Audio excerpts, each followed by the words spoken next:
አንድ ቀን የሮም ገዢ ብትሆኑ ኖሮ አይምሯችሁ ላይ ምን አይነት ሐሳቦች ይመጡ ነበር? ምን አይነት ነገሮችን ታስቡ ነበር? ተግባሮቻችሁስ ምን ይመስላሉ? በእነዛ ጊዜያቶች የሚመጡት ፈተናዎች፣ በእነዛ ጊዜያቶች የሚመጡባችሁ ነገሮች እንዴት አድርጋችሁ ትወጡ ነበር? እንግዲህ ሜዲቴሽንስ የተሰኘው በሮም ገዢ ማርከስ አውሬሊየስ የተጻፈው መጽሐፍ ስለዚህ ነው የሚያወራው።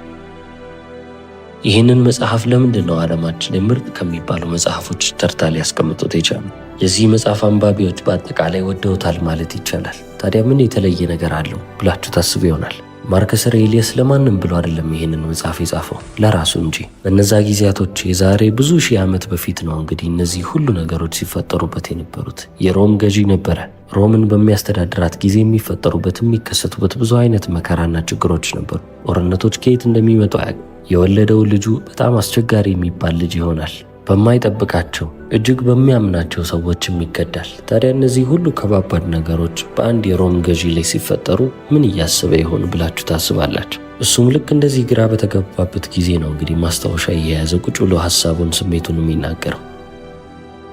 ስለዚህ ሜዲቴሽንስ የተሰኘው መጽሐፉ እሱ ለራሱ የጻፈው እነዛን ከባባድ ጊዜያቶች እንዴት አድርጌ ልለፍ ብሎ ያሰብበት መንገድ ነው እንጂ ለሌሎች ሰዎች ምክር ልስጥ ብሎ የጻፈው ነገር አልነበረም። ስለዚህ ምናልባትም የሮም ገዢ ዓለማችን ላይ ትልቅ የሚባለውን ኤምፓየር በጊዜው የገነባ ሰው ነበረ። እሱ የሚጽፈው ነገር ጠቃሚ ነው ብለን የምናስብ ከሆነ ይህንን መጽሐፍ ማንበብ መቻል አለን። እኛ ያላየነውን በጊዜው ብዙ ያየ ሰው ነውና ቢያንስ ከዛ መጽሐፍ የምንማራቸው ነገሮች አሉ። ታዲያ ከነዚህ ሁሉ ነገሮች ውስጥ ምንን ለመውሰድ እችላለሁ? ወይንም ደግሞ ምንን ብማር እችላለሁ? እሱስ እንዴት ነው እነዛን ሁሉ ችግሮች ያለፈው ካላችሁ፣ መቆጣጠር የምትችሉትን ነገር ተቆጣጠሩ። ከዛ በኋላ ለሚፈጠረው ነገር ግን ግድ አይስጣችሁ፣ ችላ ማለትን ለመዱ ይላል።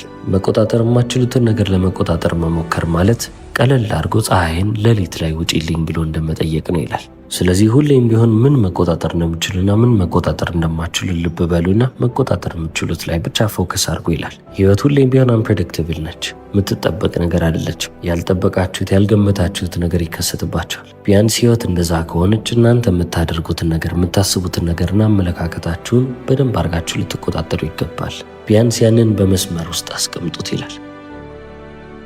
እሺ ታዲያ አሁን ምን አይነት መጽሐፎችን ላንብብ እያላችሁ አሁንም እያሰባችሁ ከሆነ ከሜዲቴሽንስ ጀምረናል። አሁን ደግሞ ወደ ሁለተኛው መጽሐፍ እናልፋለን። ፕሪንሲፕልስ የተሰኘ መጽሐፍ እናገኛለን። የመጽሐፉ ጸሐፊስ ማን ነው ካላችሁ ቢሊዮነሩ ሬይ ዳሊዮ ነው። ዓለማችን ላይ ትልቅ የሚባለውን ሄጅ ፈንድ የመሰረተ ሰው ነው። እንግዲህ ቢሊዮነር የሆነበትን ምክንያት ያ እንደሆነ በጣም ግልጽ ነው። ታዲያ ይህንን እንዴት አደረገው ካላችሁ አንድ በጣም የተለየ አመለካከት አለው። የመጽሐፉ ርዕስ ፕሪንሲፕልስ ይሰኛል፣ መርሆች ማለት ነው። ታዲያ እነዚህ መርሆች ምንድን ናቸው ካላችሁ በህይወት ዘመኑ የተሳሳተባቸውን አጋጣሚዎች፣ የማይሆን ነገር የሰራበትን አጋጣሚዎች እንዳለ ሰብስቦ ከነዛ ነገሮች መርሆችን እየጨመቀ ማውጣት ጀመረ። ህይወቱን ሊያስተካክልና እዚህ አሁን በደረሰበት ደረጃ ላይ ሊያደርስ የቻለው ለዚህ ነው።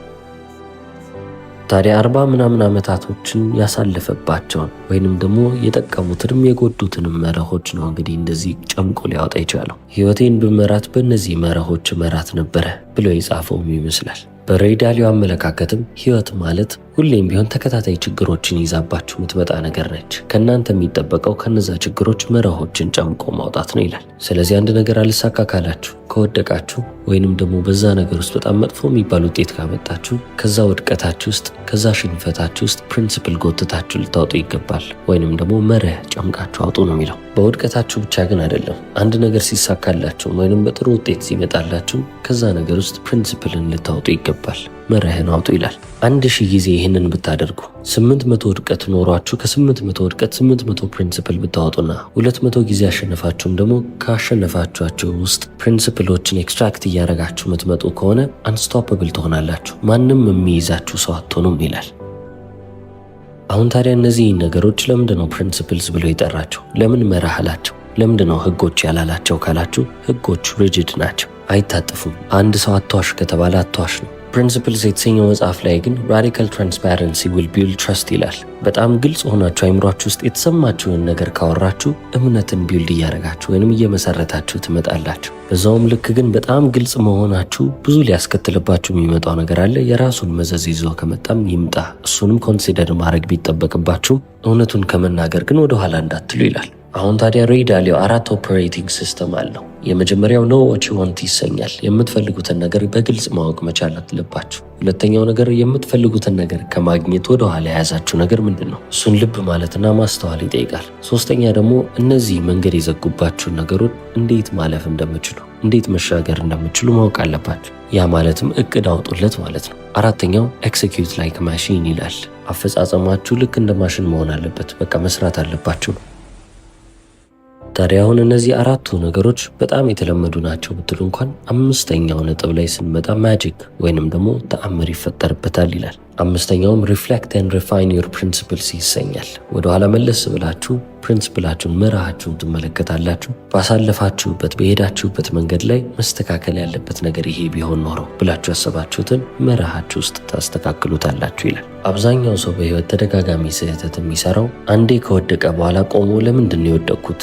ምንድን ነበር ማስተካከል የነበረብኝ? የውድቀቴስ ምክንያት ምንድን ነው ብሎ ከውድቀቱ ኤክስትራክት የሚያደርገው ፕሪንሲፕል ስላልነበረው ነው ይላል። ከእያንዳንዱ ውድቀታችሁ ግን መርሆችን እያወጣችሁ ብትቀጥሉ አንድን ስህተት ልትደጋግሙ አትችሉም ይላል። ስለዚህ በጸሐፊው በሬይ ዳሊዮ አይምሮ ውስጥ እያንዳንዱ ኤክስፒሪየንስ፣ እያንዳንዱ የሰው ልጅ ተሞክሮ ኤጁኬሽናል ሊሆን ይችላል፣ የሚያስተምረን ነገር ሊሆን ይችላል ነው። ይሄ ማለት ደግሞ እያንዳንዱ ውድቀት፣ እያንዳንዱ ፌሊየር ብለን የምናስበው ነገር ፊውቸር ሰክሰስ ሊሆን ይችላል፣ ወደፊት የምናገኘው የምናሸንፍበት ነጥብ ይሆናል ነው። ብዙ ጊዜ ሰዎችን የሚያከራክረው የሚያጨቃጭቀውና አሁንስ አበዛው የሚያስብለው ነገር ምንድን ነው ካላችሁ ራዲካል ትራንስፓረንሲ ብሎ የሚጠራው ነገር ነው። በድርጅት ውስጥ እያንዳንዱ ሰው ግልጽ መሆን አለበት። ይህ ማለት እያንዳንዱ ሚቲንግ፣ እያንዳንዱ ስብሰባ ይቀዳል። እያንዳንዱ ተቀጣሪ አለቃው ምን አይነት አለቃ እንደሆነ የመናገር መብት አለው። ስለዚህ አለቃ መፍራት የሚባል ነገር የለም። አለቃዬ በዚህ ምክንያት ሊመቸኝ አልቻለም ወይንም ጥሩ ሰው አይደለም ብሎ የሆነ ሰው ኮምፕሌን ማድረግ ከፈለገ ያደርጋል። ውሳኔዎችንም መወስናለሁ ብላችሁ ካሰባችሁ ድርጅት ውስጥ የሚሰራ ሰው እንዳለ የመከራከርና አይሆንም ከዚህ ይሄ ይሻላል የማለት መብት አለው። ያ ሰው እናንተን በሐሳብ ካሸነፈ የእሱ ሐሳብ ይጸድቅና ይፈጸማል ማለት ነው። እንዲህ ነው እንግዲህ የዓለማችንን ትልቁን ሄጅ ፈንድ ሊገነባ የቻለው። ድርጅቱ በአጠቃላይ ዋጋው ስንት ይገመታል ካላችሁ ወደ $150 ቢሊዮን ይጠጋል። የግል ሀብቱም ልክ እንደዛው ከፍ ያለ ነው። 2025 የፎርብስ ጋዜጣ እንዳወጣው ከሆነ $15.4 ቢሊዮን የግል ሀብት አለው። ሬይ ዳሊዮም አሁን ላይ የ76 ዓመት አዛውንት ወይ ጎልማሳም ሊባል ይችላል።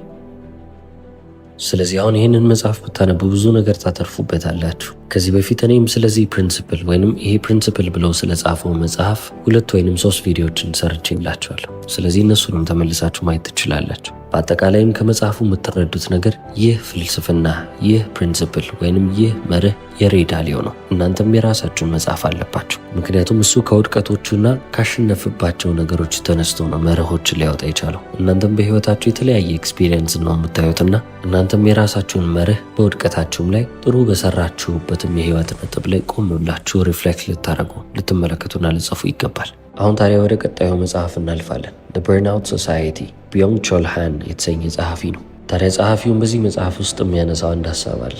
በፊት የምንኖረው በዲስፕሊን ዓለም ውስጥ ነበረ። እያንዳንዱ ነገር ስርዓትና መስመር ነበረው። አሁን ግን ሁላችንም ለአቺቭመንት ወይንም ደግሞ ራሳችን እስከ መጨረሻው ድረስ ለመለጠጥ ነው የምንሞክረው ይላል። አሁን ላይ ዞር ብላችሁ እያንዳንዱን ሰው ብታዩ ሁሌም ቢሆን በጣም ሲጥሩ ትመለከታላችሁ። ሁሌም ቢሆን ለማሸነፍ፣ ሁሌም ቢሆን የተሻለ ለመሆን፣ ሁሌም ቢሆን ትላንት ከጣረው ይልቅ ዛሬ የተሻለ ለመጣር ነው የሚሞክረው። አሁን ታዲያ ጸሐፊው እያለ ያለው ይህንን የሚያደርጉት ስለሚያስፈልጋቸው ሳይሆን ራሳቸውን እያስገደዱ ስለሆነ ነው ይላል። ታዲያ እንደዚህ ለፍታችሁ እንደዚህ ጥራችሁ እንኳን ጥሩ ነገር ብታገኙ ጥሩ ነበረ።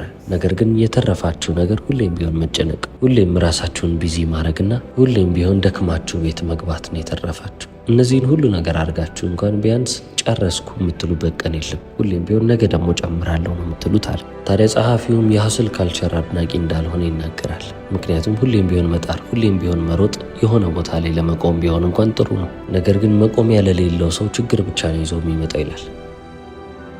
የአእምሯችሁም ጤና እየታወከ የሚመጣው በዚህ ምክንያት ነው። የበለጠ እየተወጠራችሁና እየተጨነቃችሁ የምትመጡት አቺቭመንት ላይ አዲክትድ ስለሆናችሁ ነው። ማሳካት የምፈልጋቸው ነገሮች አሉና እነዛን ካላሳካው ብላችሁ ሙጥኝ ስለምትሉና ለነዛ ነገሮች ሱሰኛ ስለሆናችሁ ነው ይላል። ታዲያ ጸሐፊው ምንድን ነው የሚመክረን በዚህ መጽሐፍ ውስጥ ካላችሁ ስሎው ዳውን ይላችኋል። ቀስ ብላችሁ ወይንም ዝግ ባለ ኃይል ዝግ ባለ ፔስ ለመራመድ ሞክሩ። ጫጫታውን ወይንም ደግሞ የሚታወቀውን ነገር ለማጥፋትና ቆይ እስቲ የት ነው እየሄድኩ ያለሁት፣ ወዴትስ ነው ልሄድ ያሰብኩት ብላችሁ ቆማችሁ ጠይቁ። ምን አርግ ነው የሚለኝ ብላችሁ ከጠየቃችሁት መደበርን ልመዱ የሚል ይመስለኛል። ምክንያቱም ስትደበሩ ነው አይምሯችሁ ቀስ እና ዝግ ማለት የሚጀምረው። የዛኔ ነው ምንም ነገር እያደረጋችሁ አይደለም የሚባለው። ይህም ደግሞ መድኃኒት ነው ይላል። እናንተ በርናውት የሚያስቸግራችሁ ከሆነ ወይንም ደግሞ ሁሌም ቢሆን ለፍታችሁ ራሳችሁን ካጣችሁት ሪላክስ በማድረግ ወይንም ዘና በማለት ሳይሆን መድኃኒታችሁን የምታገኙት በመደበር ነው ይለናል። ወደ ቀጣዩ መጽሐፍ እንለፍ። ስለ ሪሌሽንሺፕ ወይንም ስለ ፍቅርና ስለ ግንኙነት ነው የሚያወራው። ጸሐፊውስ ማን ነው ካላችሁ አሌን ደ ባቶም ይሰኛል። ብሪቲሽ ጸሐፊ ነው። ዓለማችን ላይ በጣም ቀላል የሆነው ነገር በፍቅር መውደቅ ነው፣ ከባዱም ነገር በፍቅር እንደወደቁ መቅረት ነው ይላል። ያቺ የመጀመሪያው የጫጉላዋ ጊዜ ስታልፍ ኬኬን የሚያደርግና ወደ አዲስ ሪያሊቲ የሚያመጣችሁ እውነታ ነው። ምክንያቱም ሁሉም ሰው ተመልሶ ይሄ ነው እንዴ የሚለው አይነት ህይወት ይሆናል አለ። በመጽሐፍ ውስጥ ሁለት ሰዎችን ያስተዋውቀናል። ራቢህ እና ክሪስተን የተባሉ ሰዎች በ20ዎቹ መጀመሪያ ውስጥ ያሉ ሰዎች ናቸው። ስኮትላንድ ውስጥ የኖሩ ሲሆን እነዚህ ሁለቱ አንድ ላይ በፍቅር ይወድቃሉ። 20ዎቹ መጀመሪያ ላይ ናቸው። በቃ መጋባትና አንድ ላይ መቀጠል አለብን ብለው ያስባሉ። በጊዜ ሂደት ይጋባሉ፣ ቤት ይገዛሉ፣ ልጆች ይወልዳሉ። አንድ ላይ መኖር ተጀመረ። ያ ማለትም ደግሞ ህይወት የሚባለውን ነገር አወቁት። ታዲያ ከጊዜያቶች በኋላ በውስጣቸው የነበረው ይሄ ሎቭ የተባለው ወይም ማጂክ የተባለው ነገር በውስጣቸው የነበረው እንዲህ ግንኙነታቸውን ውብ ያደረገው ነገር እየጠፋ መጣ። እንደ ድሮ ኤክሳይቲንግ መሆኑን አቆመ ማለት ነው። መጓጓት የሚባለው ነገር ጠፋ። አንዱ ላይ ቂም መያዝ ይጀምራል። ሴክሳቸውም ለነሱ ስራ ነው እንጂ ኢንጆይመንት መሆኑን አቆሟል። ስለዚህ አንድ ቀን ረቢህ ይወጣና ከሌላ ሴት ጋር ይማግጣል ማለት ነው። ቺት ያደረገው ግን ለምንድን ነው ካላችሁ በዝሙት ተነሳስቶ አይደለም። ያቺን ስፓርክ ፈልጎ ነው፣ ወይንም ደግሞ ያቺ መጀመሪያ ፍቅር ሲይዘው የተሰማውን ስሜት ለማባረር ሲሞክር ነው። ታዲያ ይህንንም ባለቤቱ ክሪስተን ታውቃለች።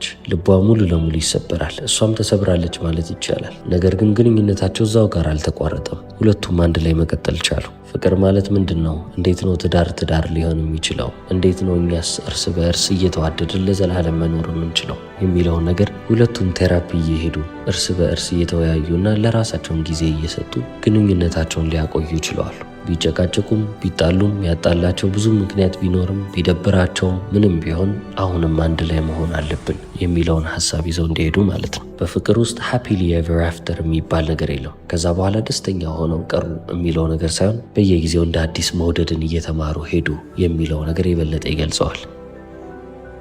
ምክንያቱም አንድን ሰው ሁሌም ቢሆን መውደድ አትፈልጉም። የሚያናድዳችሁ ጊዜ አለ። እሱን ማየት የማትፈልጉበት ጊዜ አለ። እሷንም ማየት የማትፈልጉበት ጊዜ አለ። በተጎዳችሁበትም ጊዜ መውደድ አለባችሁ። በተናደዳችሁበትም ጊዜ መውደድ አለባችሁ። ከዛ ሰው ጋር መሆን አልፈልግም ባላችሁበትም ጊዜ መውደድ አለባችሁ። ጸሐፊው ሎቪንግ አጌን ኤንድ አጌን እያለ ሲገልጽ እየደጋገማችሁ መውደድ አለባችሁ ሲል ይህንን እያመለከተ ነው። የፍቅር አጋራችሁን ስታገኙት ጀምሮ እንደምትወዱት አሁንም ድረስ አትወዱትም፣ ይለዋወጣል አይደል? ይህም ደግሞ ግልጽ ነው። ወደ ቀጣዩ መጽሐፍ ደግሞ እንለፍ። ክራይም ኤንድ ፓኒሽመንት የሚል መጽሐፍ እናገኛለን። ጸሐፊውም ፊዮዶር ዶስቶቭስኪ ይሰኛል። ታዲያ በዚህ መጽሐፍ ውስጥም ራስኮልኒኮቭ የተሰኘ አንድ ተማሪ አለ።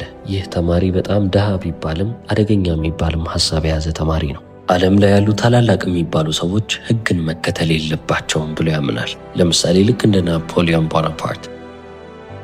እነዚህ ታላላቅ የሚባሉ ሰዎች ሕግን በመከተልና ጥሩ በመሆን አይደለም ታላቅ የሆኑት፣ ሕግን የመጣስ መብት አላቸው ብሎ ያስባል። አንዳንዴ ሞራል ኮድ ብለን የምናስባቸው ወይንም ስነ ምግባራዊ ሕጎች ብለን የምንይዛቸው ነገሮች እየጣሱ ነው እዚህ ደረጃ የደረሱት አለ። እንደዛም ቢሆንም ግን አሁንም ሴሌብሬትድ ናቸው። አሁንም ስማቸው ሁሌም ቢሆን በጥሩ መንገድ ይነሳል። ሰውም ስለ እነሱ ያለው አመለካከት በጣም ጥሩ ነው ብሎ አስበ።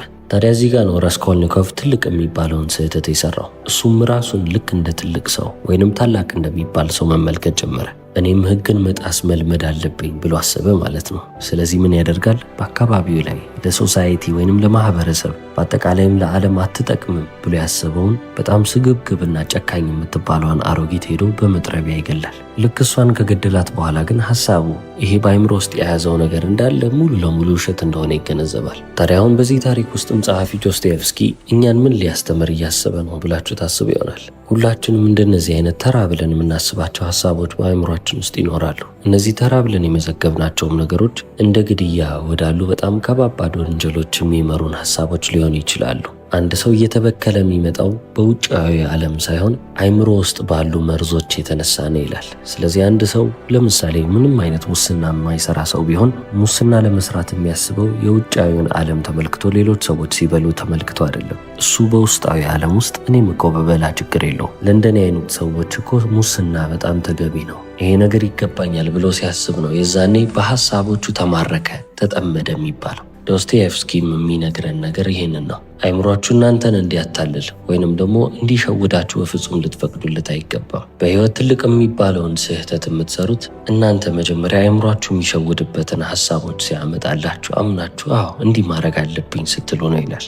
ሁለተኛውን ፓርት በዚህ መንገድ አቅርቤላችኋለሁ። እስከ መጨረሻው ስለተከታተላችሁ አመሰግናለሁ። ቻው።